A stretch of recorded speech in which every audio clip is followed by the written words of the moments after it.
आज हम जानते हैं, हम मुसलमान हैं, हम इस जिंदगी अपनी जिंदगी को गुजार रहे हैं मुल्क के अंदर, लेकिन ऐसा दिन आ जाएगा अगर ये ना रुका कि सांस लेना मेरे लिए, आपके लिए, हिंदू के लिए, मुसलमान के लिए मुश्किल हो जाएगा। तब अस्सलाम वालेकुम रहमतुल्लाहि व बरकातुहू। जी हाँ दोस्तों, मैं एहतिशाम निज़ामी कासमी। नाजरीन, इस वक्त की बड़ी खबर आपके साथ शेयर कर रहे हैं। कई खबरें हैं। एक खबर है, ओवैसी साहब आज कश्मीर पहुँच गए और कश्मीर पहुँचते ही उन्होंने एक बड़ा बयान दिया है पाकिस्तान के ताल्लुक से।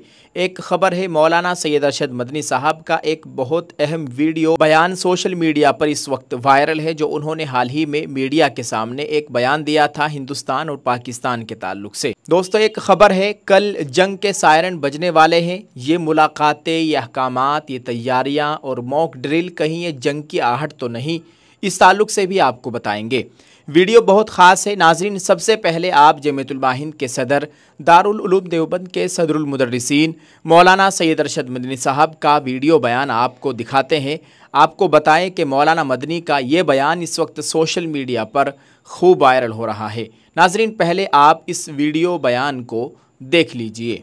भाई मुझे क्या लेना है यार, पानी को कोई बंद करता है, बंद कर दो पानी को। बाबा, पानी आज से थोड़ा ही पता नहीं कितने हजार साल से सतलज, बयास, रावी, चुनाब, जहलुम बह रहे हैं, वहां जाकर के वो दरिया सिंध बन जाते। आसान है इन दरियाओं कहां ले जाओगे? ये आसान काम है। मेरा कोई मुतालबा सरकार से नहीं है। प्यार और मोहब्बत की हुकूमत होनी चाहिए, नफरत की हुकूमत नहीं होनी चाहिए। आज हम जानते हैं, हम मुसलमान हैं, हम इस जिंदगी अपनी जिंदगी को गुजार रहे हैं मुल्क के अंदर। जिस चीज को बढ़ावा दिया जा रहा है वो चीज मुल्क के लिए, खुद उनके लिए भी तबाह है। आज नहीं हुआ अभी तक, लेकिन अगर ये नफरत की सियासत का दरवाजा खुला रहा, देख लीजिएगा। मैं तो बूढ़ा आदमी हूं, कई दिन जिंदा रहता हूं, लेकिन ऐसा दिन आ जाएगा अगर ये ना रुका कि सांस लेना मेरे लिए, आपके लिए, हिंदू के लिए, मुसलमान के लिए मुश्किल हो जाएगा। तब दुनिया खड़ी होगी कि बाबा मुसीबत से टलो, किसी तरह हटाओ इन्हें। कैसे जिंदा रहेगा मुल्क? तो प्यार और मोहब्बत से जिंदा रहता है मेरे भाई। जिसने प्यार और मोहब्बत को आग लगा दी, उसने अपने मुल्क को आग लगा दी। नाजरीन, आपने मौलाना अरशद मदनी साहब का ये वीडियो बयान देख लिया है। मौलाना अरशद मदनी ने ज़ोर दिया कि वो एक मुसलमान होने के नाते भारत में अपनी ज़िंदगी गुजार रहे हैं और जानते हैं कि जो कुछ यहाँ फ़रोग दिया जा रहा है वो मुल्क के लिए मुनासिब नहीं है। सदर जमीयतुल हिंद मौलाना अरशद मदनी का कहना है कि कोई पानी रोकना चाहता है तो रोक ले। हज़ारों साल से बहने वाले दरिया का पानी कहाँ ले जाओगे? भारत की जानिब से पाकिस्तान के साथ सिंध तास मुआहदा मुअत्तल करने पर रद्द-ए-अमल देते हुए सदर जमीयतुल हिंद मौलाना अरशद मदनी ने कहा कि ये कोई आसान काम नहीं, हुकूमत नफ़रत नहीं बल्कि मोहब्बत की हुक्मरानी कायम करे। सदर जमीयतुल हिंद ने मज़ीद कहा कि बदकिस्मती से हमारे मुल्क को नफ़रत के जिस रास्ते पर लगा दिया गया है, अगर रोका ना गया तो मुसलमानों के लिए ही नहीं, हर शहरी के लिए यहाँ सांस लेना मुश्किल हो जाएगा। दोस्तों, मौलाना अरशद मदनी साहब के इस बयान पर आप क्या कहेंगे? अपनी राय ज़रूर पेश कीजिएगा। दोस्तों, एक और ख़बर है, असदुद्दीन ओवैसी साहब का बयान आपके साथ शेयर करते हैं। नाजरीन, मीडिया रिपोर्ट से मिली जानकारी के मुताबिक ऑल इंडिया मजलिस इत्तेहादुल मुस्लिमीन के सरबराह बैरिस्टर असदुद्दीन ओवैसी आज 6 मई 2025 मंगल के रोज़ कश्मीर पहुँचे। इस दौरान उन्होंने गुफ्तगू में पहलगाम दहशतगर्दाना हमले के हवाले से कई अहम बातें कहीं। ओवैसी ने कहा कि पाकिस्तान को सबक सिखाना ज़रूरी है। उन्होंने कहा कि हमने हुकूमत से कहा है कि दहशतगर्दों के ख़िलाफ़ सख्त कार्रवाई करे। पाकिस्तान को जवाब देना बहुत ज़रूरी है और अब इसका वक्त आ चुका है। पहलगाम के मुजरिम इंसान कहलाने के लायक नहीं है। दोस्तों, असदुद्दीन ओवैसी ने कहा कि अक़वाम मुत्तहिदा की करारदाद हमें कार्रवाई का हक़ देती है। पहलगाम में लोगों का मजहब पूछ कर उन्हें गोलियां मारी गई। हिंदुस्तान को ऐसी कार्रवाई करनी चाहिए कि दोबारा कोई ऐसी हरकत ना कर सके। जवाब ऐसा हो कि पाकिस्तान 100 बार सोचे। ओवैसी ने मजीद कहा कि पाकिस्तानी फ़ौज ताल्लुकात बिगाड़ रही है, माहौल को ख़राब करना पाकिस्तानी फ़ौज की आदत बन चुकी है। पाकिस्तान को FATF की ग्रे लिस्ट में डालना ज़रूरी है। हिंदुस्तान वही करेगा जो तुर्की ने शाम में किया। ओवैसी ने मजीद कहा कि इस बार सिर्फ हमला न करें बल्कि वहां जाकर बैठ भी जाएं।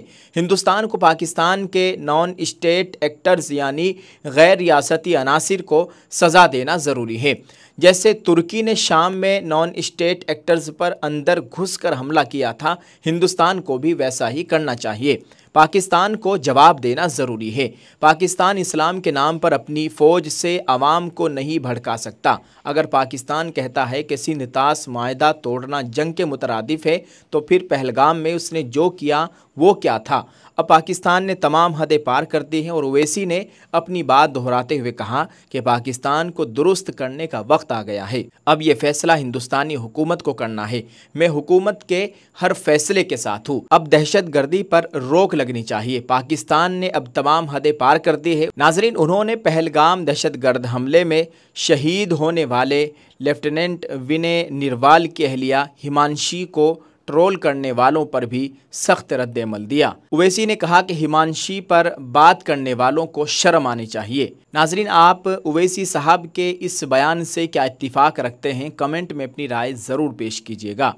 जी हाँ नाजरीन, एक और ख़बर है। एशिया की अव्वलीन उर्दू ख़बर रसा एजेंसी UNI की शाये एक रिपोर्ट के मुताबिक पहलगाम दहशतगर्दाना हमले के बाद पाकिस्तान के साथ बढ़ते हुए तनाव के दरमियान मरकज़ी वज़ारत दाखिला की हिदायत पर बुध को मुख्तलिफ़ रियासतों में होने वाली सिविल डिफेंस मॉक ड्रिल से पहले यानी जंग वाले सायरन बजने से पहले आज 6 मई 2025 बरोज़ मंगल को यहाँ मरकज़ी दाखिला सेक्रेटरी गोविंद मोहन ने रियासतों के चीफ सेक्रेटरियों के साथ मीटिंग की और 244 सिविल डिफेंस डिस्ट्रिक्ट में मश्क की तैयारियों पर तबादला ख्याल किया।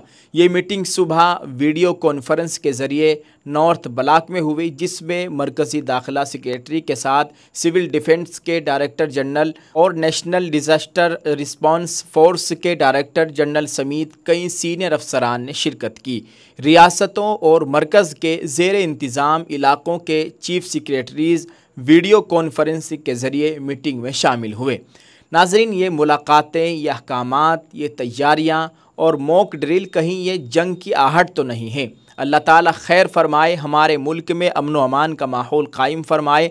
और जैसा कि मेरा मानना है कि जंग मसले का हल नहीं है, बल्कि जंग तो ख़ुद एक बहुत बड़ा मसला है जिससे लोग तबाह हो जाते हैं, लोगों के घर उजड़ जाते हैं। जैसा कि दोस्तों आप देख रहे होंगे कई मुल्कों के हालात, कई मुल्कों की जंग आपने देखी होगी जो कि फ़िलहाल भी जारी है। अल्लाह ताला हर खैर अता फ़रमाए, हर शर से हम सब की हिफाजत फ़रमाए। नाज़रीन, आप इस ताल्लुक़ से क्या कहना चाहेंगे?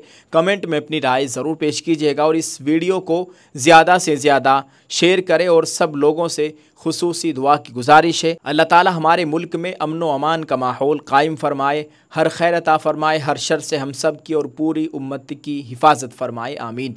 आप सब लोगों से दोस्तों खुसूसी दुआओं की गुजारिश है और इस वीडियो के कमेंट में अपनी राय ज़रूर पेश कीजिएगा। 3 खबरों से आपको आगाह किया है। दोस्तों आप इस वीडियो को शेयर भी करते जाएं। अगर अभी तक आपने हमारे इस यूट्यूब चैनल को सब्सक्राइब नहीं किया है तो सब्सक्राइब कर लीजिए। अगर आप हमें फेसबुक पर या इंस्टाग्राम पर देख रहे हैं तो आप हमें फॉलो कर लीजिए। शुक्रिया। अस्सलामु अलैकुम वरहमतुल्लाहि वबरकातुहू।